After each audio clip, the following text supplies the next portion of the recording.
Qaradağ polis idarəsinin narkotik mübarizə bölməsi. Polis əməkdaşları tərəfindən narkotiklərin qanunsuz dövriyyəsinə qarşı mübarizə davam etdirilir.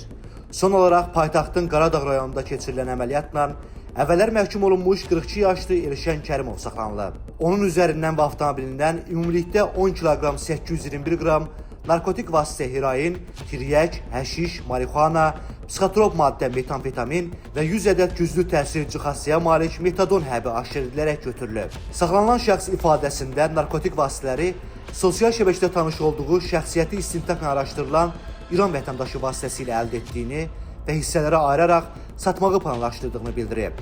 Elşən Kərimov barəsində başlanan cinayət üzrə istintaq araşdırmaları davam etdirilir. Qeyd edək ki, cari ilin əvvəlindən Qaradağ rayon polis idarəsinin əməkdaşları tərəfindən 155 kiloqram müxtəlif növ narkotik maddə qanunsuz dövriyyədən çıxarılıb.